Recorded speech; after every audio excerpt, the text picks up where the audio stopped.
The holiday season is fast approaching and your customers want to know what you're going to do about it.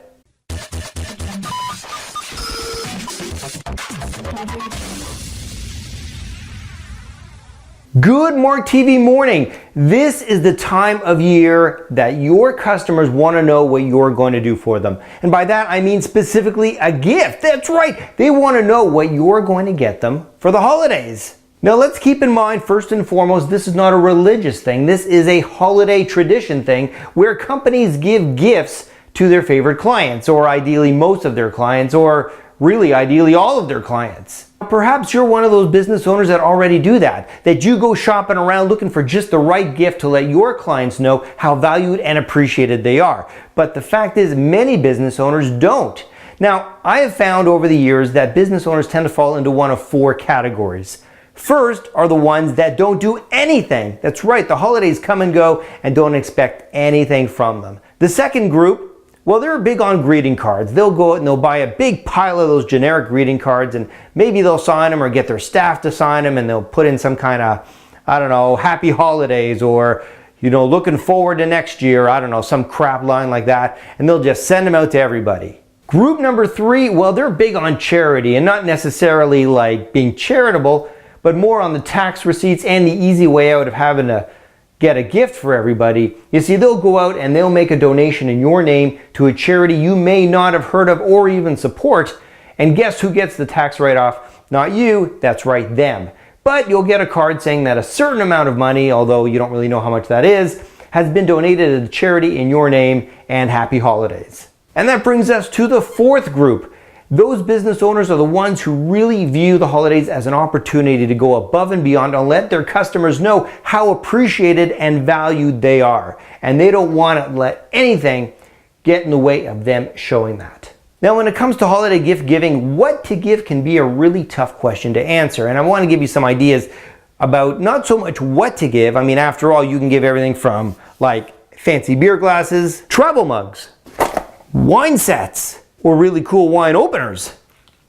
And let's not forget all the utility style things like umbrellas. That's a big umbrella. It's not so much about the gift itself, but more so your relationship with the client. And for that, you have to take in a number of factors. Things like the industry you're in. After all, some industries you can't even give gifts. They'll be returned. They're not allowed to be accepted. And then you have to take into account things like how much they spend with you, how long you've had them as clients, and any special relationship you have with them above and beyond business. I mean, perhaps they're actual friends of yours.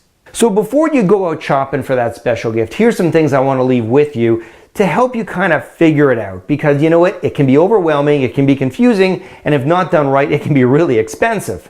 The first thing you're going to want to do is break down your clients into groups. I find for most businesses, 3 groups tend to work well. Group number 1 are those who spend money with you occasionally. You don't really make much money off them. You know, they'll call you maybe, I don't know, once a month, maybe even once a year. But you know what? You value them, you like them, you appreciate them, and you want to let them know that. Group number 2, they're the ones that call you regularly. They're not going to make you rich, but you know what? They're regular customers. You really value them, and chances are it's this group that make up the bulk of your business. And group number 3 are those special clients, those big ones. When the phone rings, you drop everything and answer it. If they ask you to work on an evening or a weekend, you're there. Those are the guys that don't bother you or hassle you about what you charge, but they expect you to give 100% to them. They want to know, in your eyes, that they are your only clients, and they want you to make them feel that way. Once you have your 3 groups established, you're going to decide what to give each one. Now, for group number 1, you may in fact just want to do a card. That's okay. I mean, every industry is different, and for that occasional customer, if you want to send them a card, that's okay. If you want to send them a charitable donation, that's okay too. But here's the thing. For a charitable donation to work, you have to give a donation to a charity that you know the recipient, the person who's getting the card, is really into, all right? Maybe they're very supportive or active through a specific charity, and a lot of times they'll share this stuff on Facebook. Giving a charitable donation to that charity, major points for that. Otherwise, if you want to just give a card, that's cool too. Just don't do something generic, all right? Get the cards custom printed specifically for them. Write a message to them, handwritten, make it special. Now for groups number 2 and 3, you're going to want to go out and get these guys something real, something tangible, something special. And in most cases, it's going to be something like one of those things where they've always wanted it but would never buy it themselves, or something that they can't get themselves and would be like, wow, like that is really, really cool. You don't want to go to a regular retailer and buy something that they could just have bought themselves. You got to look for something special, and to do that you're going to want to look for a promotional product supplier, and all you have to do is Google them, and there's a gazillions of guys and women out there who are specialists in this area who can give you some great ideas. But enough of that. With regards to what to spend, it varies. It varies by industry. For some clients, spending anywhere from $20 to $50 more than enough. For other industries, you're going to want to spend in excess of a couple $100, especially for that first group, the guys who really, really, treat you special and give you a lot of business.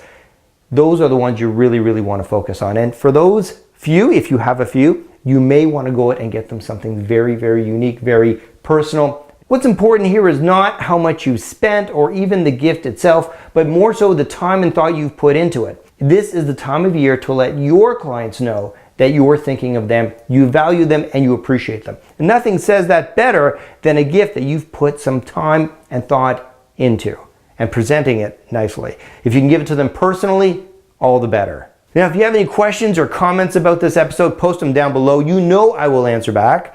And of course, if you'd like to know more about new Mark TV episodes, all you have to do is click subscribe. So until next time, I'm Mark Gordon. You've been watching Mark TV. And you know what?